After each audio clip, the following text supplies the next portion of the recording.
What's going on, guys? Welcome to Everything Always. My name is Michael Roman, aka Allfires. Now, I'll be the first to admit that there are multiple post-credit scenes in the Multiverse saga that may end up going absolutely nowhere. Even Kevin Feige's admitted we may never see some of those characters again.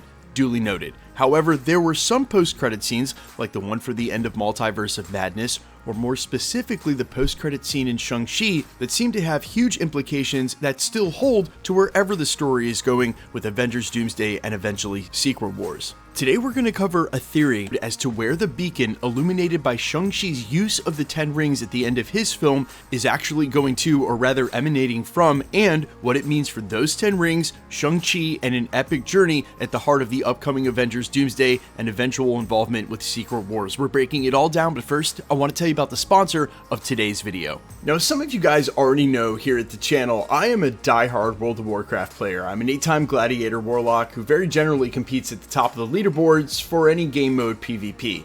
But you know what I'm terrible at? I'm terrible at coding. I have been all my life. And that's why I'm so excited to share with you the sponsor of today's video, Boot.dev. No matter where you're at with your coding experience, Boot.dev has taken learning coding to the next level by gamifying it and turning it into an RPG. Now, their mission is very simple. It's to teach you programming focused on back-end development by, again, taking it and turning it into a role-playing game where you have things like quests and experience, all the normal things you'd expect from an RPG, except you're learning coding along the way. And for me, I did not major in computer science in college, quite the opposite. I was a music major. But several times in my life, I've either needed coding to do my personal projects like a website, or even considered it as a real career path.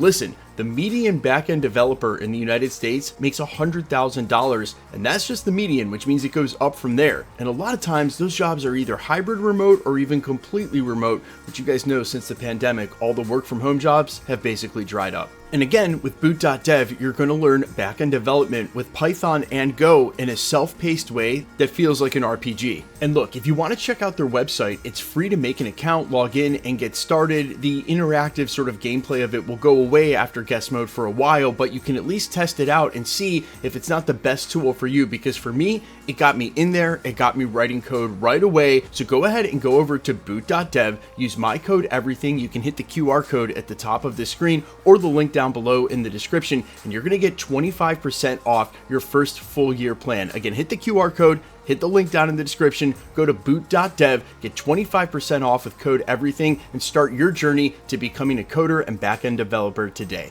Now, with the post-credit scene for Shang-Chi, some of the dialogue that's included here is very obviously just an underhander to the crowd to basically reference things they know in the MCU. Hulk asking Captain Marvel if they're Chitauri is simply because the Chitauri is the alien force that invaded. He has no reason to think that they're Chitauri. It's just for Captain Marvel to say, oh, well, they're not like any alien tech I've seen. We then learn that they're ancient, and the most important detail revealed is that Wenwu had the rings for 1,000 years, but they only felt it in Kamertage when Shang-Chi took over the rings, meaning it's fair to assume that that's what set off the beacon, and whomever that beacon is going to was waiting for Shang-Chi to get them. Now, the clue here is in the shape of where this beacon is actually being illuminated through. You see that the light courses from the center out through the top and the bottom, and that it's frayed like a tree on both sides. So if you simply rotate this about 45 degrees, you get exactly the shape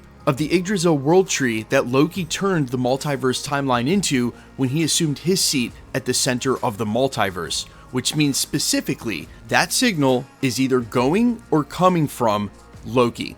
Now, the reason I say either going or coming is that the dialogue in the scene seems to imply that the beacon or the signal is being sent to that location.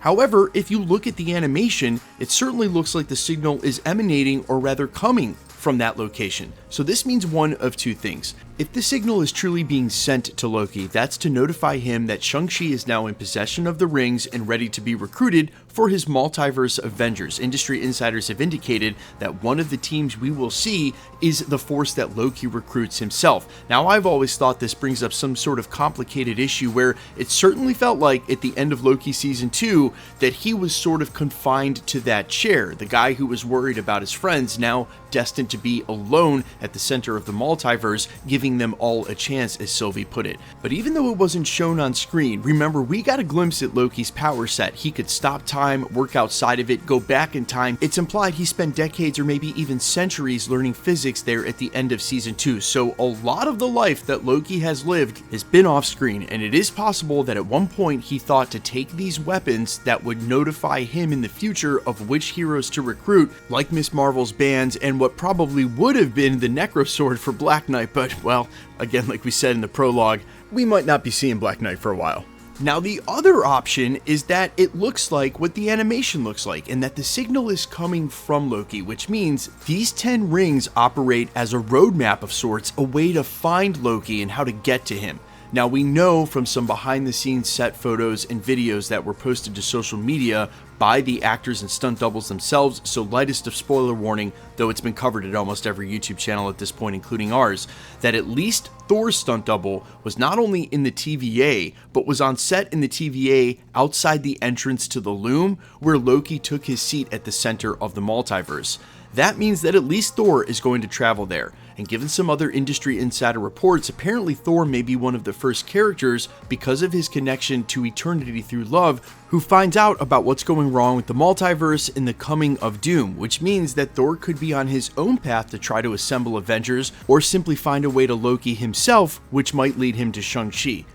But if they have a roadmap to Loki, they may not be the only ones who are looking for that, including Doctor Doom, which means it might explain Dr. Doom's motivation to come to the 616 in the first place, or the importance of the 616, that the roadmap on how to get to Loki exists in that timeline. And so, it could be a race to get the roadmap so that Dr. Doom doesn't, and we know, again, because Thor is in the TVA, that at least Thor or some other Avengers are going to get there. But what if that's where the final battle of the film actually takes place, for that chair at the center of the multiverse? Even with Loki involved, we could see Doctor Doom against the heroes trying to stop him, all centered around that throne that Loki's currently on. Now, one little asterisk I want to put by this theory, basically because it really sort of irks me again that Loki can't leave that seat. I think that that is very important, and I think it's also very true, meaning the Avengers got to go to him, but he's also been proven to be able to create multiple clones of himself, and if he is sitting at the center of the multiverse, perhaps one of his powers will be able to manifest himself as at least an avatar or some other way inside the multiverse as well as a clone. That would be absolutely insane, but given what we've already seen out of Loki Gotta Stories, he might be one of the more powerful, if not most powerful characters we've got, you know, outside of a celestial like Eternity, etc. But you guys let me know all your thoughts down below and how you feel about this theory in general, if you think it's correct, and whether or not you think the signal is coming from that location or going to it, because I think that means very different things from the plot. I'm all ears as always. Quickly, let's get into the giveaway stuff. We are still giving away PS5s at the channel. If you want to help us grow at the channel, if you want to be entered for the giveaways, it's the same thing. Just be a sub, leave a comment on the video, because it's truly random. The more videos you comment on, the better chance you have of winning. Make sure to like the video if you liked it. Make sure to hit the notification bell to keep up with the videos. Find me on Instagram and Twitter at IamFires. Find me on all other platforms with original music under the name AllFires. Thanks to boot.dev for sponsoring this video, and I'll see you guys in the next one. Peace.